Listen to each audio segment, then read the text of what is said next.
নমস্কার বন্ধুরা, আমরা আজ মাইক্রোসফট ওয়ার্ডে টেবিলের তৃতীয় পর্ব নিয়ে হাজির হয়েছি। গত ক্লাসে আমরা স্প্লিট টেবিল পর্যন্ত শিখেছিলাম। আজ বাকি অংশটুকু শিখব। লেআউট ট্যাবে এর পরে যে টুলটি আছে সেটি হচ্ছে অটো ফিট। অটো ফিট হচ্ছে একটি টেবিলের ভিতরে যে ডেটা আছে সেই, বা আমরা এরকম বলতে পারি যে একটি টেবিল তার যে কলামগুলি তার মাপ কীরকম হবে সেটা আমরা এই অটো ফিট থেকে ঠিক করতে পারি।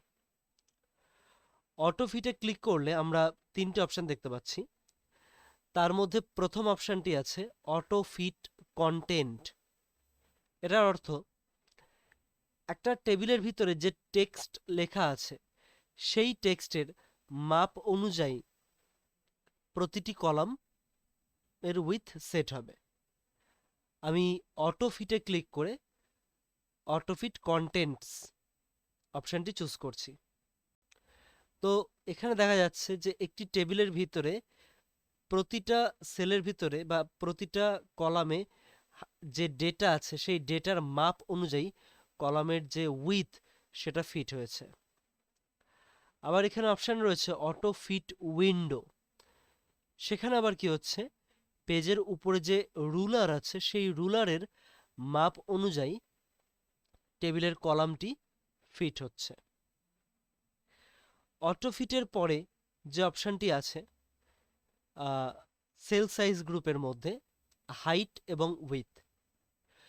যদি আমাকে কোনো একটি রোয়ের হাইট বাড়াতে হয় সেক্ষেত্রে যে রোয়ের আমরা হাইট ইনক্রিজ করতে চাই সেই রোয়ের ভিতরে কোনো একটি সেলের মধ্যে আমরা কার্সার রাখব। এরপর এখান থেকে আমরা এর হাইট ইনক্রিজ করতে পারি, আবার প্রয়োজন অনুসারে এটাকে আমরা ডিক্রিজ করতে পারি। একইভাবে যদি কোনো কলামের হাইট অথবা যদি কোনো কলামের উইথ চেঞ্জ করতে হয় সেক্ষেত্রে যে কলামের উইথ আমরা চেঞ্জ করতে চাই সেই কলামের কোনো একটি সেলের ভিতরে কার্সার রেখে আমরা এই উইথটি আস্তে আস্তে চেঞ্জ করতে পারি আমাদের প্রয়োজন অনুসারে।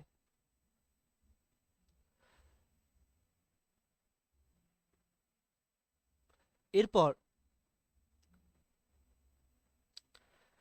পরবর্তী যে দুটি টুল আছে ডিস্ট্রিবিউট রো এবং ডিস্ট্রিবিউট কলামস, এই টুল দুটির সাহায্যে আমরা প্রতিটি রো বা কলামকে সমান মাপে ডিস্ট্রিবিউট করতে পারি।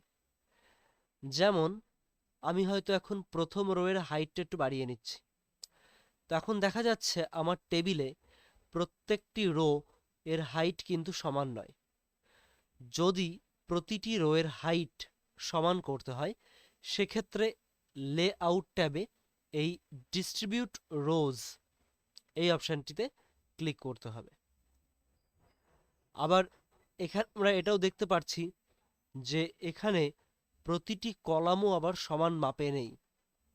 যদি আমরা প্রতিটি কলামকে সমান মাপে রাখতে চাই সেক্ষেত্রে আমরা ডিস্ট্রিবিউট কলামস এই অপশানটি চুজ করব। তো ডিস্ট্রিবিউট রো এবং ডিস্ট্রিবিউট কলামের সাহায্যে একটি টেবিলে প্রতিটি রো এবং প্রতিটি কলামকে সমান মাপে রাখা যেতে পারে। এরপরে কিছু অ্যালাইনমেন্ট টুলস আছে এখানে, সেখান থেকে আমরা আমাদের সেল অ্যালাইনমেন্ট চেঞ্জ করতে পারি আমাদের প্রয়োজন অনুসারে। এছাড়াও আছে টেক্সট ডিরেকশন এবং সেল মার্জিন। একটি সেলের ভিতরে যে টেক্সট রয়েছে সেই টেক্সট থেকে সেলের যে গ্রিড লাইন তার যে দূরত্বটা সেটা আমরা সেল মার্জিন থেকে ফিট করতে পারি আমাদের প্রয়োজন মাপ, মানে প্রয়োজন অনুসারে মাপ বসিয়ে টপ বটম লেফট রাইট। ঠিক তার পরের যে টুলটি আছে সেটি হচ্ছে শর্ট। এই শর্ট মানে হচ্ছে এখানে বাছাইকরণ। এখানে এই টেবিলে প্রথম কলামে যে ডেটা রয়েছে সেই ডেটাকে যদি আমি এ টু জেড এই অর্ডারে শর্ট করতে চাই, অর্থাৎ প্রথমে এ দিয়ে নাম আসবে, তারপরে বি দিয়ে নাম, যদি আমরা এইভাবে সাজাতে চাই তাহলে আমরা এই শর্ট টুলটি ইউজ করতে পারি। এর জন্য আমরা শর্ট টুলে ক্লিক করব। শর্টের ডায়ালগ বক্স এসেছে। তো আমার এখানে দুটো কলাম আছে, এটা কলাম 1 এবং এটা হচ্ছে কলাম 2। তো কোন কলামটিকে শর্ট করতে চাই তো সেটা আমাকে এখানে এসে সিলেক্ট করতে হবে। তো আমি কলাম 1কে শর্ট করছি এবং তার দুটো অর্ডার আছে, একটা অ্যাসেন্ডিং আর একটা হচ্ছে ডিসেন্ডিং। তো আমি অ্যাসেন্ডিং অর্ডারে শর্ট করতে চাই। অ্যাসেন্ডিং অর্থাৎ এ টু জেড এই অর্ডারে শর্ট হবে। আবার সংখ্যার ক্ষেত্রে অ্যাসেন্ডিং মানে ছোট থেকে বড়, ডিসেন্ডিং হলে ঠিক তার উল্টোটা হবে। যাই হোক, আমি অ্যাসেন্ডিং অর্ডার সিলেক্ট করে নিয়ে ওকে করছি। তো আমার এই টেবিলে পুরো ডেটা এ টু জেড এই অর্ডারে শর্ট হয়ে গেছে, মানে প্রথমে এ, তারপরে বি, তারপরে সি, এইভাবে। পরবর্তী যে টুল আছে সেটা হচ্ছে রিপিট হেডার রো। হয়তো আমি আমার এই টেবিলে কোনো একটি হেডিং ক্রিয়েট করলাম,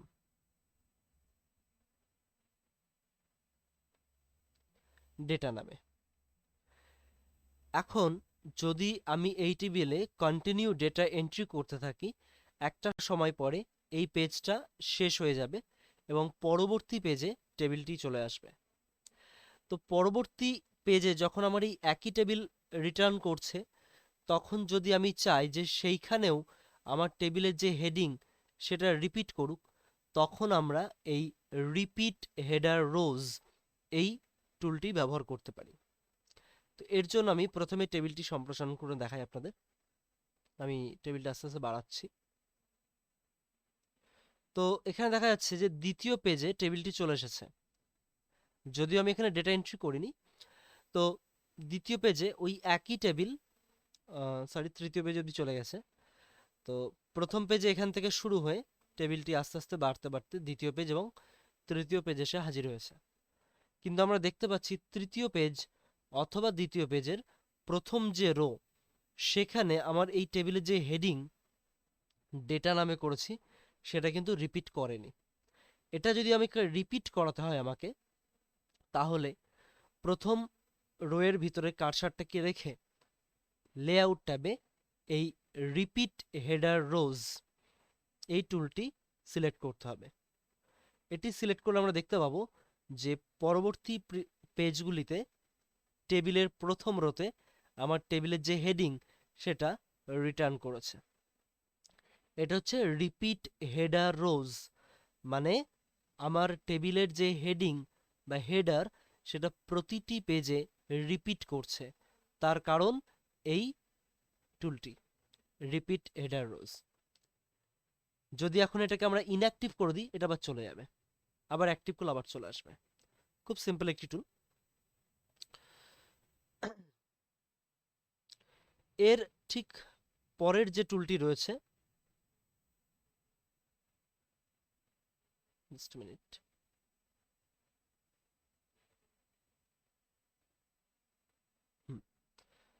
পরবর্তী যে টুলটি রয়েছে কনভার্ট টু টেক্সট। এই টুলটির ঠিক অপোজিট আমরা শিখেছিলাম আমাদের প্রথম পর্বে অথবা দ্বিতীয় পর্বে। এই কনভার্ট টেক্সট টু টেবিল, সেখানে একটি টেক্সটকে আমরা টেবিলে কনভার্ট করেছিলাম। আর এখানে ঠিক তার উল্টো কাজটি হবে। এখানে একটি ডেটা একটি টেবিলের ভিতরে আছে। তো যদি আমি এখন কনভার্ট টু টেক্সট করি, তাহলে আমার এই ডেটা পেজের ভিতরে থাকবে, বাট টেবিলটি আমার রিমুভ হয়ে যাবে। তো এর জন্য আমি কনভার্ট টু টেক্সট এই বাটনে ক্লিক করছি। এখানে ক্লিক করলে আমরা একটি ডায়ালগ বক্স পাবো। একটু ওয়েট করতে হবে আমাদের।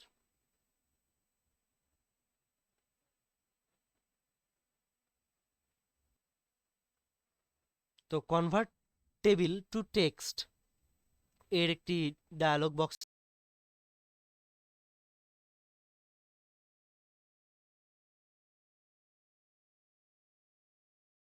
এসেছে।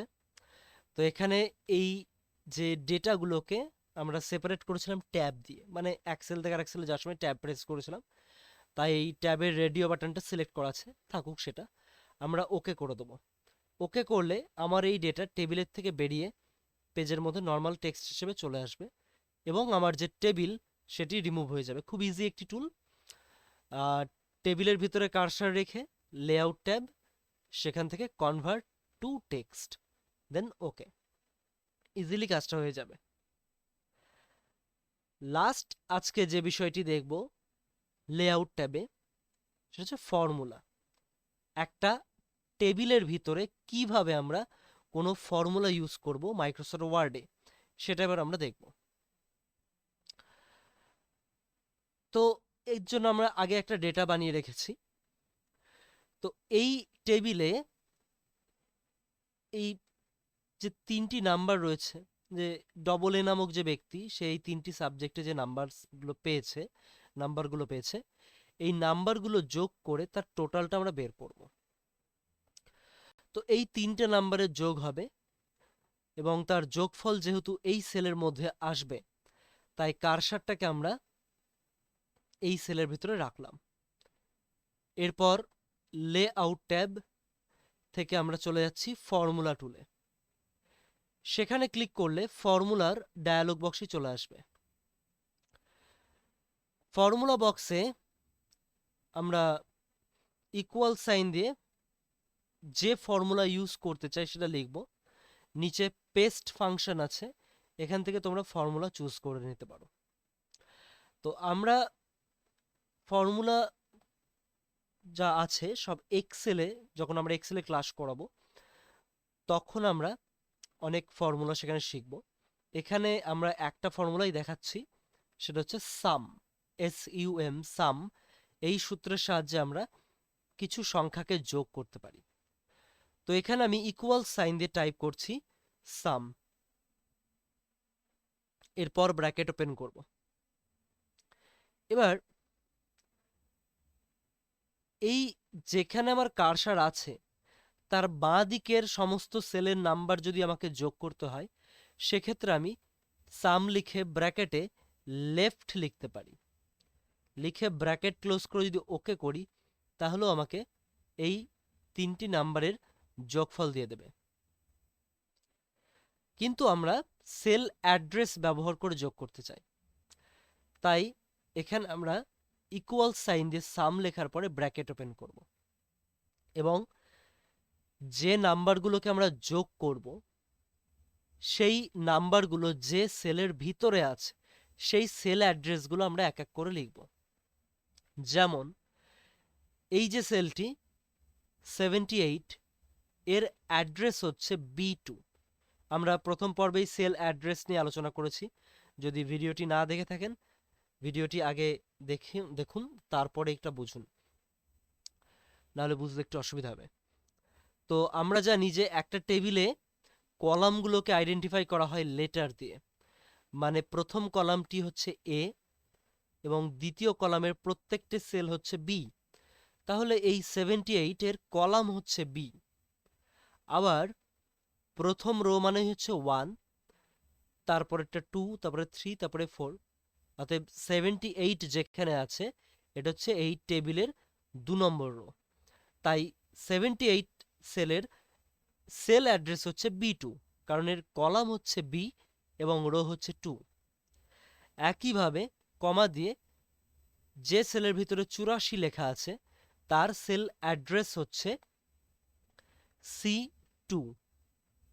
একইভাবে 95 যে সেলের ভিতরে লেখা আছে তার সেল অ্যাড্রেস হচ্ছে D2।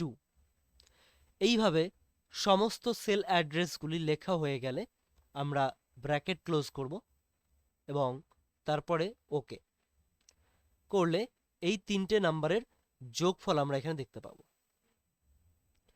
আর একবার দেখে নিই, এবার হয়তো এই তিনটি নাম্বারে যোগ করব, তো এদের যোগফল এখানে আসবে তো যে সেলে যোগফল আসবে সেই সেলে কার্সার রাখবো, তারপর লেআউট, ফর্মুলা, ইকুয়াল সাইন দিয়ে লিখবো সাম, এবং এরপর আমরা সেল অ্যাড্রেস দেবো।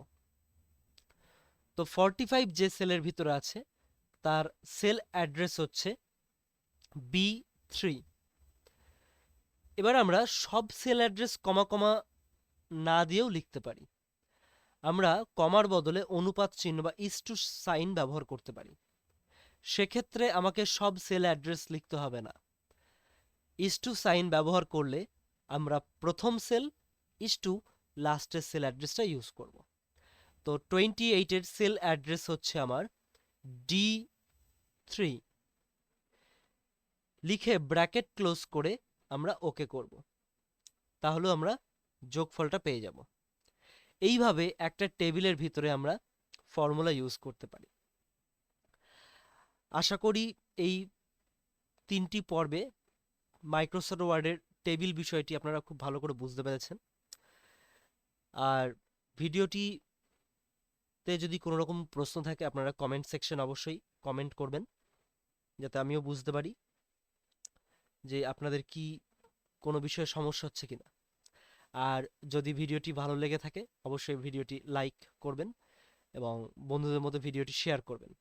আর যারা এখনও চ্যানেলটিকে সাবস্ক্রাইব করেননি অবশ্যই চ্যানেলটিকে সাবস্ক্রাইব করে পাশে থাকা বেল আইকনটি প্রেস করবেন। ধন্যবাদ।